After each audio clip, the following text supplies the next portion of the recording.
संध्या करो, विनती प्रार्थना सतगुरु से मालिक से अर्जी करो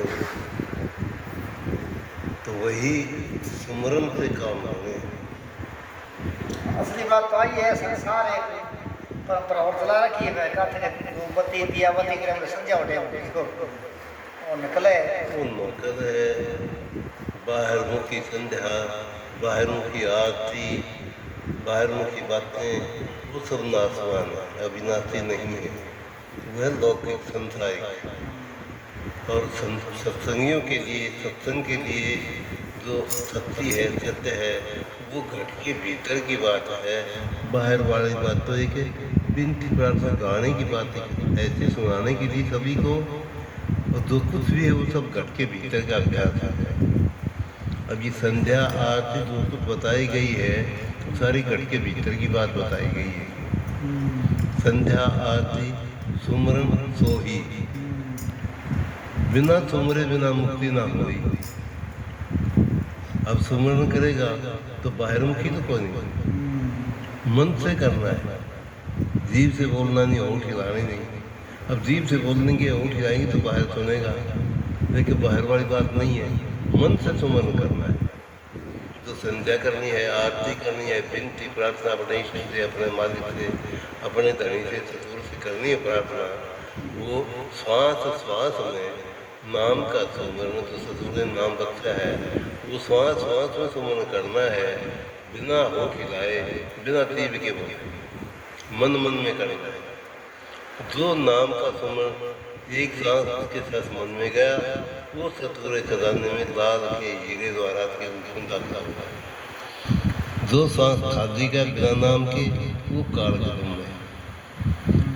तो सत्संगी आप बनता है 21,600 सांस की और से रोजाना की, 8 पहर की, 24 घंटे की,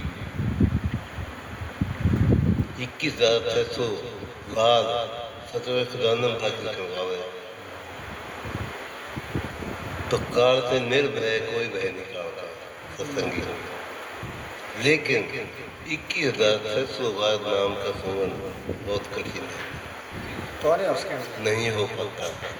कारण है हम तो रह रहे हैं, ये देश, ये इलाका, ये जगह, ये काल की है। 3 लोग का धनी जो काल है, जिसको संसार के अज्ञानी जीव परमात्मा करके मान रहे हैं, भगवान करके, ईश्वर करके मान रहे हैं, वो ईश्वर या परमात्मा है नहीं, वो है काल पुरुष।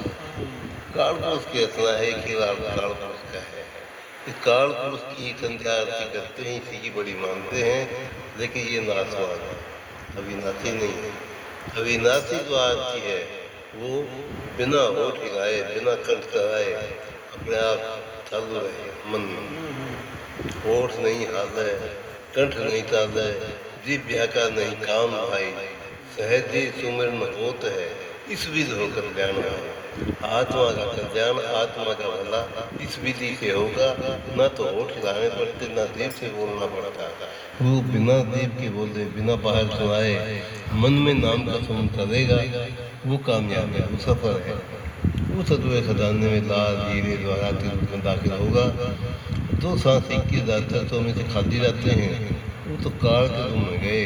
अब काल की मर्जी उस समय में सुख दे, दुख दे, हानि, लाभ, रोग, निरोग कुछ भी करे, वो काल की रजा है। हाँ, जो नाम के सारे सांस है उसमें काल का दौर नहीं चलता, वो काल से बाहर की बात है और घट के भीतर की बात है। काल की रचना, काल की बातें सब बाहर मुखी हैं, और सत्य की जो सतगुरु की है, परम पूर्ण धनी की बातें हैं, सब हृदय के भीतर की, घट के भीतर की है। तो संध्या आरती सुमरन सो ही, बिना सुमरे बिना मुक्ति ना हुई।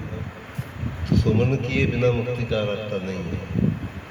हाँ, पहली आरती प्रेम करता, प्राणी मात्र में प्रेम होना चाहिए, किसी से विरोध वैध ना हो। खासकर आपस में सत्संगी हैं, उनका तो विरोध होना ही नहीं चाहिए। आपस में सब में प्रेम होना चाहिए। सत्संगी आपस में प्रेम है तो सत्संगी है, अगर विरोध है सत्संगी को नुकरा है। विरोध का काम नुकरा ही कर सकता है, सत्संगी नहीं कर सकता। सत्संगी होगा वो आपस में विरोध नहीं करेगा, प्रेम का ही काल, प्रेम प्रकाश, प्रेम का ही प्रकाश, प्रेम का ही कारण, प्रेम का ही कार्य। पहली आरती प्रेम प्रकाश, कर दो दया धर्म का बासा। अब धर्म, धर्म नाम में तो बहुत भरम है। धर्म लोग जो मजहब हैं, जो जाति हैं, उनको धर्म मानने बैठे हैं, वो नहीं। धर्म है मानवता का। अगर मानवता है, मनुष्यपना है तो धर्म है, और मनुष्यपना नहीं तो धर्म ही नहीं है। धर्म नाम तो मनुष्यपने का है। और सत्संगियों में होना तो सभी में चाहिए संसार में, लेकिन सभी में नहीं है। तो सत्संगियों में तो धर्म जरूर होना चाहिए, मानवता वाला धर्म। मनुष्य मात्र एक है। धर्म मजहब जाति पाति ये संसार में जो बनी है ये सब पाखंड का काम है, सत्य का काम नहीं है। सत्य का काम तो कि मनुष्य मात्र एक समान है। मानव जाति मानव मात्र सब एक समान है, सबसे प्रेम है, सभी से आपस में लाड़ चाव प्रेम विरोध किसी से न हो, सत्य की बात न हो, सत्य का मार्ग, तब काम आत्मा का अपने आत्मा के ऊपर से मैल धोया जाए।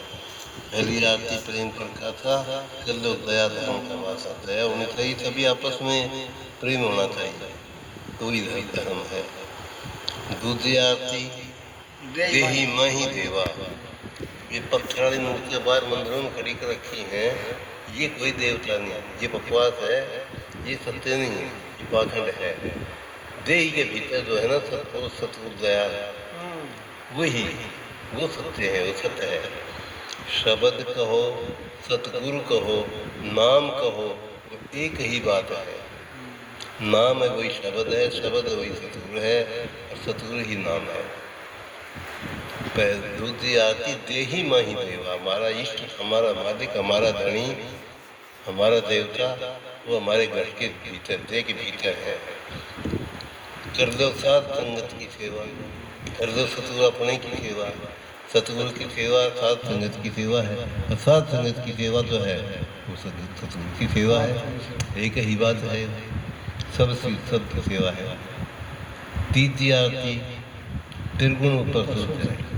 अब त्रिगुणी माया में सारा संसार उगा रहा, काल भगवान में त्रिगुणी माया, इसको संसार के लोग ऊंचे से ऊंचा मानते, बड़ा है ओम है। ओम के बारे में कहते हैं ओम नाम सबसे बड़ा, कहते हैं, देखिए बड़ा है नहीं, अज्ञानता में कहते हैं। वो त्रिगुणी माया है। ओम जो है रजोगुणी माया, सतोगुणी माया, तमोगुणी माया, ये त्रिगुणी माया है। ब्रह्मा कहो रजोगुणी माया, वो विष्णु कहो सतोगुणी माया, मैं तमोगुणी कहो शिव की तीनों की ड्यूटी काल भगवान ने लगा रखी है। ब्रह्मा देह बनाना, विष्णु पालन पोषण करना, शिव उसकी आयु पूरी होगी तो उसका संहार कर देना, खत्म कर देना।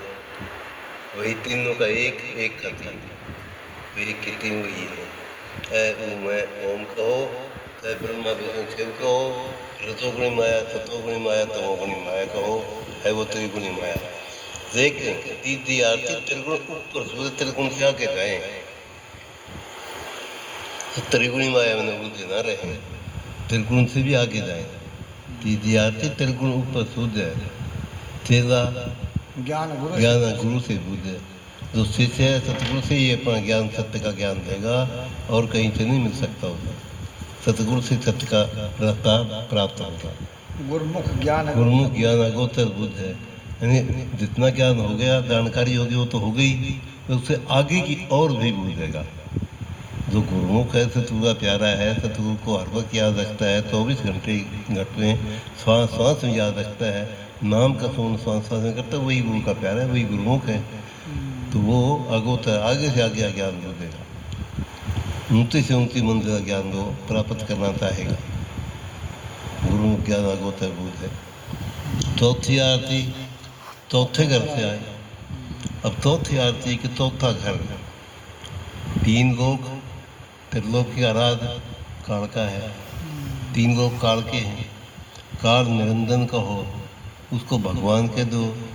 परमात्मा दुनिया मानती लेकिन है नहीं, वो काल है। चौथी जो आती है वो चौथे घर से, तीन लोग से बाहर चौथा घर, दयाल का, दयाल देश, काल देश नहीं, काल देश तीन लोग का, इसको त्याग कर चौथे लोग से जो धुन आती है, जो शब्द की धुन आती है, वो सतगुरु है, सतगुरु ही शब्द है, शब्द ही सतगुरु है। वो धुन वही चौथे लोग से आई, चौथी आरती चौथे घर से आई। सतगुरु मिला, सतगुरु मिला, परम पद पाई। सत्ता पद, सत्ता मार्ग, सत्ता रास्ता, सत्ता घर तब मिला जब सतगुरु के दर्शन हुए घट में।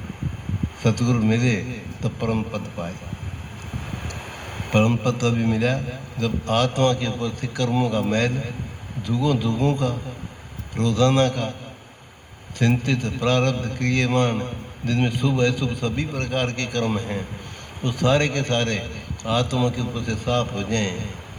चौथे घर का जब ध्यान हो गया प्राणी को, सत्संगी को, चौथे घर से उसकी मंजिल हो गई, पहुंच हो गई, तो चौथे घर से चौथी आरती आई, चौथी आरती चौथे घर से आई।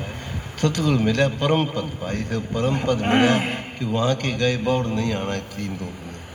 जो सूत, जो आत्मा अंतिम समय में सतगुरु के सहारे, शब्द के सहारे, धुन के सहारे चौथे लोक में, दयाल देश में, सतलोक में, अमरलोक में चली गई, उस आत्मा ने वापस नहीं आना है। चौथी आरती चौथे घर से आई, सतगुरु मिला, परम पद पाए। पांचवी आरती पद निर्वाणा, निर्वाण यानी बिना ही बाण के आगे धुरधाम में पहुंच जाना। निर्वाण, कोई बाण नहीं लगता उसमें, कोई तार नहीं है, बस वो घट के भीतर का ही अभ्यास है। धुरधाम में आत्मा पहुंच गई तो निर्वाण। तो पांचवी आरती पद निर्वाणा, कहें कबीर अमरलोक में समाना। अमरलोक अथा अपार अनंत है। कहने को हम सतलोक कहते हैं उसको, क्योंकि वो सत्ता है, सारे का सारा सत्ता है। शुरू से लेकर के जितनी भी उसकी सैकड़ों या हजारों दो मंजिल हैं, वो सत्य ही सत्य हैं सभी। और जिस मंजिल में पहुँच के सतगुरु की सहायता से वो वहीं की होगी, वो वापस यहाँ आने की नहीं है। वो मौत रूप मालिक की रजा मेहर से उनका स्थान वहीं बन गया, अमरलोक में समाना। वहाँ से ही अपना काम आगे से आगे चलता रहता है। आनंद आनंद।